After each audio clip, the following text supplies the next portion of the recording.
legenda musik kita. Mas Dhani, tadi kan sudah dibahas di sebelumnya ada pertikaian ya, seolah-olah pertikaian antara pencipta dan musisi yang lagi menghangat seperti itu. Nah, proses hukum dari Agnes Monica dan gugatan ke MK juga sedang berjalan. Seandainya Mas dimenangkan, Mas Dhani mau apa? Siapa dimenangkan? Ya, Agnes dan juga uji materi gugatan di MK. Kalau menurut saya itu ya, pencipta lagu pasti menang. Jadi karena memang Agnes itu secara sah dan meyakinkan di pengadilan niaga, Agnes itu tidak bisa menunjukkan bukti bahwa dia sudah minta izin, juga tidak bisa membuktikan bukti bahwa dia sudah membayar. Jadi ya secara sah dan meyakinkan diketuk vonis bersalah gitu. Jadi mau kasasi mau PK pun kayaknya tidak akan merubah materi hukumnya. Kan kalau kasasi kan cuman dicek penerapan hukumnya sudah benar apa enggak gitu. Kalau yang materi hukum nggak akan bisa berubah.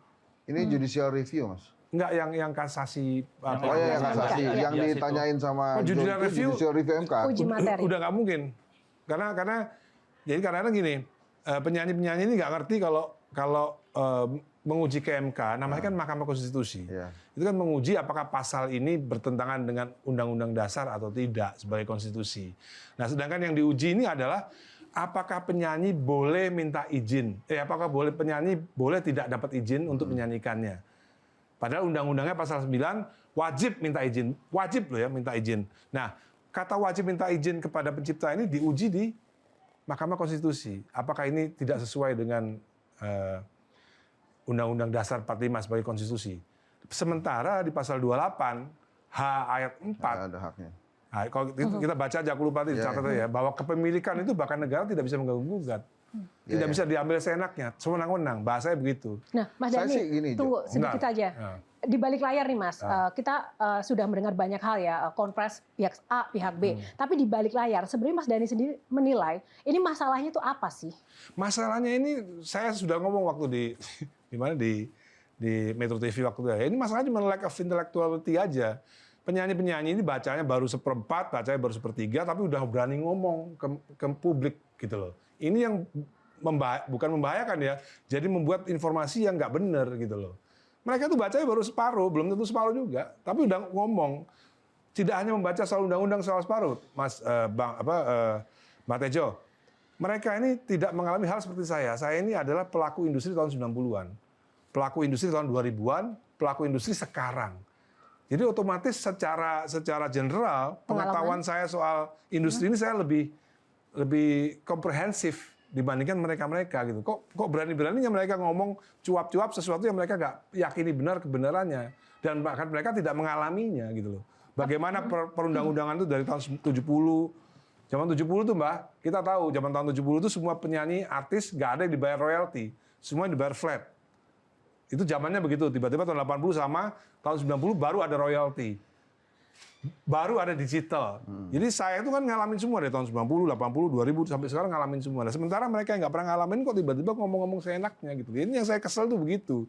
Diajak diskusi nggak mau, diajak rebut nggak mau, tapi tiba-tiba ngomong di TV, ngomong di media, senyeplos-nyeplosnya aja. Ya saya semes. Gitu. Gini, Jo ini ya. Ada pencipta lagu. Darah Juang judulnya.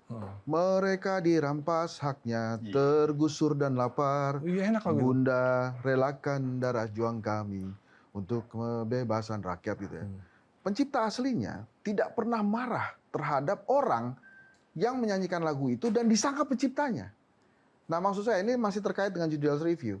Gimana kalau ada pencipta lagu yang against Mas Dhani, yang mengatakan bahwa gue menciptakan lagu untuk pleasure-nya orang-orang, silahkan aja kalau mau dipakai, gue dapat pahalanya aja. Dan itu ada di sidang MK misalnya, itu kan ngelawan Mas Dhani tuh. Akhirnya misalnya kemudian hakim MK-nya mendengarkan itu dan akhirnya dikabulkan permohonan lawan Mas Dhani itu gimana tuh? Tapi kan itu kan melawan general opinion. Kan nggak semuanya seperti itu opini. Iya. Kan kita harus pahami itu. Bisa aja misalnya kayak Ariel pada ngomong, saya membolehkan semua orang nyanyi lagu saya tanpa minta izin, ya nggak apa-apa, itu kan pendapat pribadi. Tapi kan undang-undangnya bunyinya nggak begitu. Masalahnya udah ada undang-undangnya gitu loh. Dan ada beberapa pencipta lagu yang memang kehidupannya tidak sesejahtera penyanyinya, bukan? Banyak. Sekarang bayangin aja ketika Ariel ngomong gitu, Ariel ya ngomong semua boleh nyanyi lagu saya tanpa izin, terus tiba-tiba dia nggak bisa nyanyi. Dapat duit dari mana dia? Dari mana? Soleh. Jadi lagu lah. Kenapa yang diserang nggak lembaganya yang harusnya ngumpulin Iya. royalti selama bertahun-tahun ini? Ini kan kayaknya karena banyak Lembaga saya serang. Cuman kan Dia serang semua kelihatannya, Bro. iya serang semua. Cuman kan yang out loud itu kan justru penyanyi yang out loud gitu loh.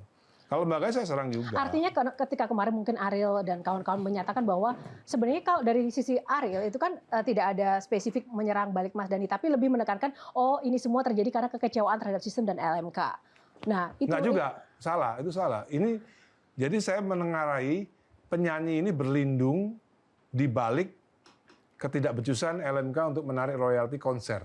Kita nggak bicara konser tapi royalti faktanya lainnya. memang benar tidak transparan. Memang dan tidak transparan, tidak becus, tapi Seperti apa juga sih tidak faktanya? melepaskan tanggung jawab si penyanyi. konkretnya menurut teknisnya undang-undang. tuh nggak transparannya itu gimana sih Mas? Ya karena semuanya pembayarannya blanket gitu loh. Pembayarannya kalau blanket. konteksnya pencipta luar misalnya nanti ada aturan ini bahwa penyanyi harus meminta izin kepada pencipta ketika membawakan. Kalau ada band mau membawakan lagu dari Queen misalnya, itu gimana? Ya Queen konser ya. Ya bisa dengan sistem yang seperti ini harus minta izin. Queen harus punya apa namanya perwakilan di sini. Misalnya kayak publishing, Ya. kayak aku mau nyanyi lagu Queen Under Pressure, di sini ada publishingnya Queen. Untuk siapa aja mau nyanyi lagu Queen untuk di Spotify, digital DSP ya, digital streaming platform atau di YouTube atau di itu udah ada publishingnya Queen di sini. Jadi aku bayar royalti ke publishingnya. Nah untuk konser belum ada perwakilannya Queen di sini. Nah, ini Berarti kalau gitu nggak perlu minta izin. Nggak perlu. nah, saya Berarti balik lagi jadi ke Indonesia. bertolak belakang dengan yang tadi di ini dong, kayak kan harus minta izin. Ya, Nah, itu kan kan mereka kan kayak misalnya apa Noah main lagu Dewa di Amerika. Iya. Yurisdiksi apa kan beda ininya. Locus delicti-nya kan beda. Terus Ngerti satu nggak? lagi kayak yang apa kan yang selalu digembar-gemborkan oleh dari kubu aksi bahwa direct licensing itu ternyata kan nggak ada aturan yang jelas ketika ada band top 40 yang honornya baru 5 juta misalnya, terus ya udah silakan aja. Oh kalau ini band terkenal ya udah kena cas. Berarti peraturannya tidak Tebang sama pilih, dong tebang ya. pilih. Jadi kayak ibaratnya kalau peraturan tuh jadi begini. orang harus pakai helm lewat jalan ini, ya semuanya harus pakai helm. Tapi kenapa peraturannya nggak mengikat gitu ke semua? Ya, selama ini itu terjadi yang namanya kesalahpahaman memahami undang-undang. Ada kesalahpahaman memahami undang-undang itu harus diakui ya. Jadi begini, yang menjadi paling pokok prinsipnya ya, Noah mau manggung, diundang oleh promotor di Bandung misalnya. Di situ tidak perlu pemerintah ikut campur. Noah misalnya mau minta harga berapa? 1 miliar, terserah Noah. Misalnya kalau Noah ketemu Mbah Tejo, misalnya ngasih, waduh Mbah Tejo kenal aku nggak enak, yaudah 200 juta deh. Itu hak-haknya Noah. Tidak perlu aturan pemerintah untuk ngatur itu. Sama seperti kalau orang mau bawain laguku, ya terserah aku. Memang nggak ada aturannya. Kenapa mesti diatur? Selama ini Noah manggung kemana-mana juga nggak ada diatur. Ariel, Agnes Monica ke Holy Wing misalnya.